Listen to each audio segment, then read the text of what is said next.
আয়াত, যে আল্লাহ তাআলা ফিউচার কখন জান্নাত জাহান্নাম অনুষ্ঠিত হবে, জান্নাতে জান্নাতীরা যাবেন, জাহান্নামে জাহান্নামীরা যাবেন, যে জান্নাতি আর জাহান্নামীদের মধ্যে কথোপকথন হবে, তার আলোচনা আল্লাহ তাআলা এখানে বলছেন আমাদের সতর্ক করার জন্য, আমাদের বোঝানোর জন্য, যে আমরা যাতে ওই লোকগুলা না হয় যারা যেগুলো জাহান্নামের মধ্যে থেকে বলবে উত্তর।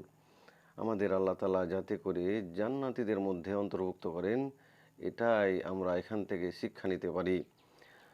তো ৪৭ নম্বর আয়াতে আল্লাহ তাআলা বলছেন যে অবশ্যই আমাদের কাছে মৃত্যু আগমন করে।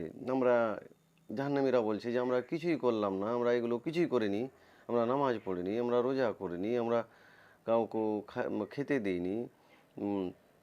তাহলে আমাদের এরকম করে আমরা যখন জীবন শেষ করে দিলাম, শেষ পর্যায়ে আমাদের কি হলো? মৃত্যু আগমন হলো। পরিশেষে আমাদের নিকট মৃত্যু আগমন করলো। ইয়াকিন অর্থ মৃত্যু।